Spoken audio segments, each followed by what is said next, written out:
un court instant avec une bonne idée dedans et aujourd'hui je vous présente un album, La princesse aux petites noix, qui fait forcément penser à la princesse aux petits pois, mais rien à voir. C'est un album, le texte est absolument magnifique. On est avec cette princesse qui n'est pas une princesse. L'histoire en fait commence avec un royaume et avec une naissance, la naissance d'un petit prince. Voilà, puisque le bébé était né avec le blason des garçons, deux petites noix. Attention, si le bébé était né avec le blason des filles, une petite perle nacrée, le roi aurait été ivre de bonheur aussi. Donc voilà, on est dans un royaume, une naissance, un petit prince, mais un petit prince qui n'aime pas porter les cottes de mailles, qui est passionné de couture, qui aime flâner, qui aime... et donc forcément, qui laisse pousser ses cheveux et qui finalement n'a pas beaucoup d'amis puisque un peu hors du cadre de ce qu'on attend d'un prince. Il est un peu solitaire. Et, euh, et là, les passages sont vraiment beaux. Enfin, moi, il y a une phrase que j'ai trouvée très très belle. Et être singulier, sache-le, ce n'est pas simplement être un peu différent, c'est être exceptionnel, remarquable, étonnant. Est-ce que c'est pas une phrase magnifique?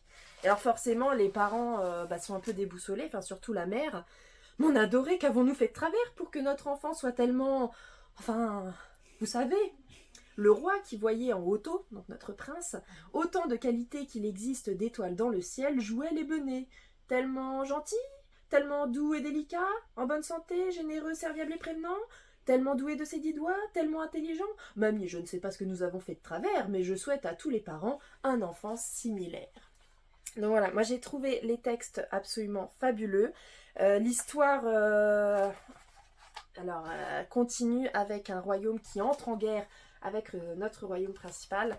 Et forcément, le prince va être mis au centre puisqu'il va devoir combattre le fils de l'autre royaume. Je vous raconte pas la suite.